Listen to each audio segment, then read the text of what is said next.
Amados irmãos e irmãs, hoje o nosso texto de estudo, ele está em Sabedoria, capítulo 14, versículos de 1 a 16.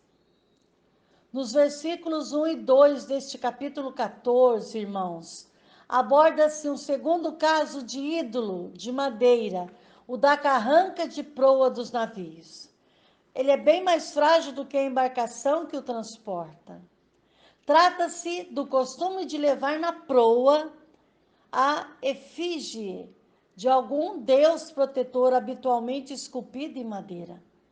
Neste versículo 2, nosso autor lembra que a embarcação realmente útil, o que a inspirou foi o desejo de lucros e quem a construiu foi uma sabedoria artesã. Aqui, o serviço do transporte no meio adverso da água, tantas vezes na travessia de ondas enfurecidas. Este fato, irmãos, extraordinário, de um lenho que flutua e chega ao bom termo, dá oportunidade ao autor para desenvolver o seguinte: invocação a Deus, a sua providência. Mas é a tua providência, ó Pai, que a pilota constantemente, porque até o mar abristes caminho e uma rota segura no meio das ondas. Mostraste assim que pode salvar de tudo, de tal modo que mesmo sem perícia técnica, cada um possa embarcar. A breve passagem, teologicamente muito rica, é delimitada, irmãos, pela inclusão do verbo pilotar e seu sujeito, a providência ou a mão de Deus. Isso está nos versículos 3a e 6c. Pilotar ou governar.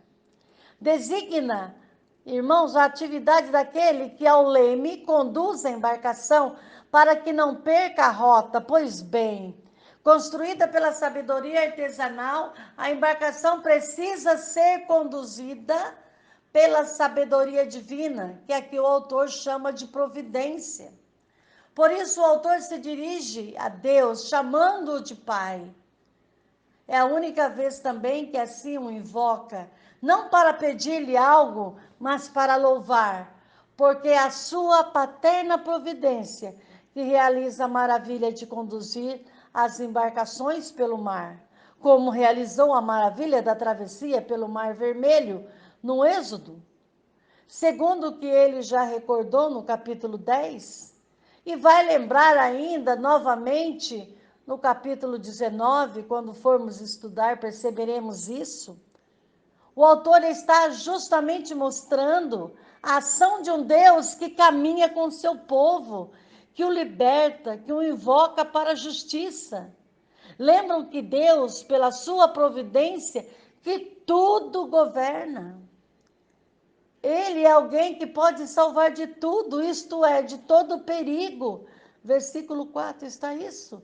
E quer que as obras da sua sabedoria não fiquem inoperantes.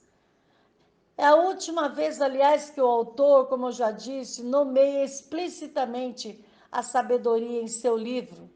E a nomeia em relação às criaturas, que são justamente as suas obras. Elas não podem ser inoperantes, não pode frustrar-se em sua fidelidade, finalidade, e não pode também frustrar o ser humano vocacionado a dominá-las, servindo delas como para o seu bem. A menção do pequeno tronco e da balsa desperta no autor a lembrança do dilúvio. No princípio, quando gigantes orgulhosos pereciam, a esperança do mundo, reduzida a Noé, sua esposa e seus filhos, salvou-se numa barca, mas era uma barca pilotada pela mão de Deus, como já fora lembrado no capítulo 10, e assim foi preservada, transmitindo-se ao mundo a semente da vida. Aqui, irmãos, o autor está concluindo a sua menção do reto uso instrumental da madeira, transformada pela sabedoria artesã em barco, e nessa condição é justo instrumento de salvação dos navegantes. Mas, ao contrário, o ídolo feito à mão é maldito. Ele é quem o fez. Por causa da inversão dos valores, o seu autor rebaixa Deus ao nível da criatura manufacta, e o próprio ídolo morto pretende elevar-se ao nível de Deus. O autor ele explica o porquê da condenação dos ídolos das nações. E o mesmo anuncia o seu julgamento, eles se tornarão abomináveis na criação de Deus, que é de toda boa obra, e ainda perverteram a muitos, escandalizaram a muitos, escandalizando as pessoas e emboscando os insensatos.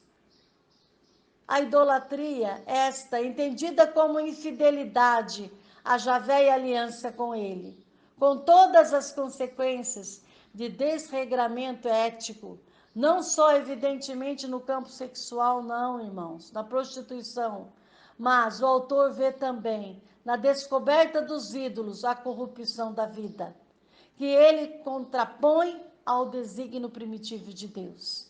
De fato, Deus criou o ser humano para a incorruptibilidade, ou seja, para a imortalidade, da qual ele participa somente amando e praticando a justiça imortal.